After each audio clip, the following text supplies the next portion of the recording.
Hello, BookTube. I want to show you a fantastic gift that arrived in the mail. Now, it's arrived from one of my subscriber, one of you, and you know who you are, but you do not want to be named.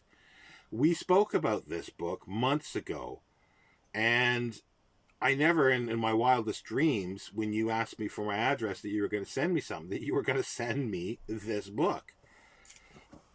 It's just so fantastic. I never thought I would get it, at least not with a dust jacket. This is what is it, 77 years old, and it is science fiction, or the best of science fiction, edited by Groff Conklin.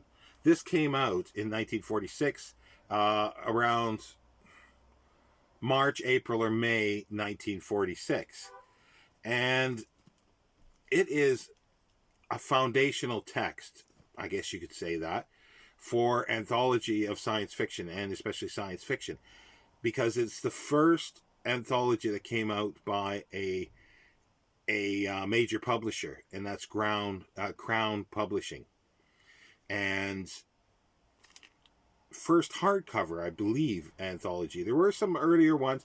Donald A. Wollheim put out a couple paperback anthologies that are very, very hard to get now, or at least, excuse me, in good condition.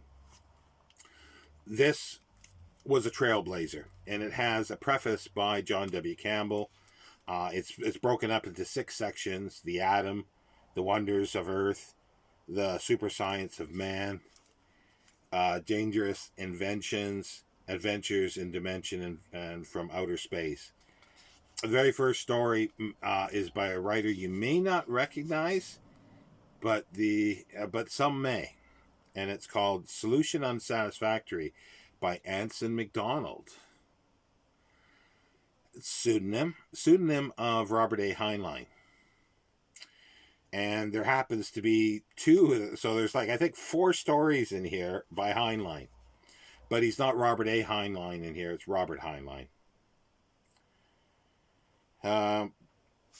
There's an Isaac Asimov, and there's a Clifford D. Simak in here as well. And there's a John W. Campbell under his pseudonym Don A. Stewart, called Atomic Power. There's Theodore Sturgeon's Killdozer. There's even H.G. Wells, Arthur Conan Doyle, Edgar Allan Poe, just to sort of bring in older stuff. There's at least 2. Yeah, there's 2 Don A. Stewart, John W. Campbell, A.E. Van Vogt, Murray Leinster, Isaac Asimov, Frank Belknap Long Jr., Anthony Boucher, who would be co-editor in a few years with J. Francis McComas for the magazine of science fiction, or magazine of fantasy and science fiction, starting in 1949, I think it was. So yeah, so this is a very important book, and I'm so pleased to get it because I've never had this. It was reprinted later in the 80s under, I think, Golden Age science fiction or something. Like they fiddled with titles. I've never had it. I've only had paperback versions of this, which are always, cut down versions. Now, I mentioned Anthony Boucher and J. Francis McComas because later in 1946, this is a book that I've already shown before. It did not come today. I've had it for over a year now. But is Adventures in Time and Space.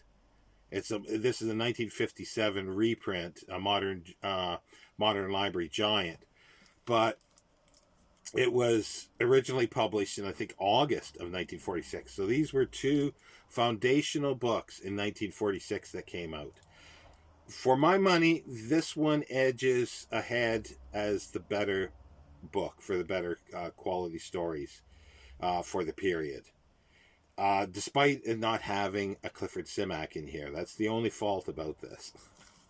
But yeah, so that's just amazing. Oh, the co-editor of this is Raymond J. Healy and J. Francis McComas. But this is the gem today that I got. The best of science fiction. I've got it in a dust jacket protector because the jacket is a bit, it's fraying around the edges, but hey, it's 77 years old, so it can do that. It is just shy of 800 pages. This one is a little bigger. It's about 100 pages more. Thank you so much. I am so stoked to get this. At some point when I get all my stuff together on the shelf, I will go through these old anthologies I got, and there's still a couple of Groff Conklins that I want to get, and a few other early late 40s and early 50s anthologies I want to get.